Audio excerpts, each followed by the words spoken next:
এ কান্না আল্লাহর সন্তুষ্টি লাভের আশায়, এ কান্না ক্ষমা প্রার্থনার। রোববার দুপুরে বিশ্ব ইজতেমার শেষ পর্বে তুরাগ তীরে হাত তুলেন লাখ লাখ মুসল্লি।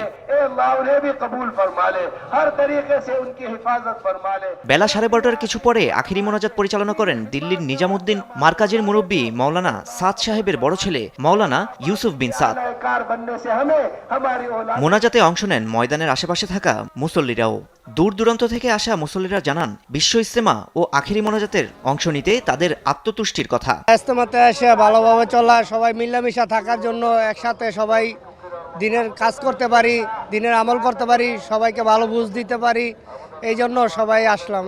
এই দাওয়াত নিয়ে যাব, আর মানুষ কিভাবে হেদায়েত পেয়ে যায়, কিভাবে আম মানুষ যারা বোঝে না তাকে কিভাবে হেদায়েতের ভিতরে আনা যায়।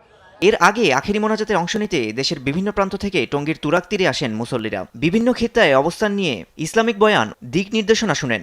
আমরা যখন এই বিধিবিধানগুলো পালন করব তখন আমাদের ভুল ত্রুটিগুলো ধরা পড়বে এবং আমরা দিন শেষে আল্লাহ রাব্বুল আলামিনের কাছে এটাই দোয়া করব যে সারা বিশ্বে যাতে শান্তি বিরাজ করে এবং অত্যাচারের যে অবসান সেটি যাতে হয় এবং আমরা ধর্মীয় বিধিবিধানগুলো পালন করি।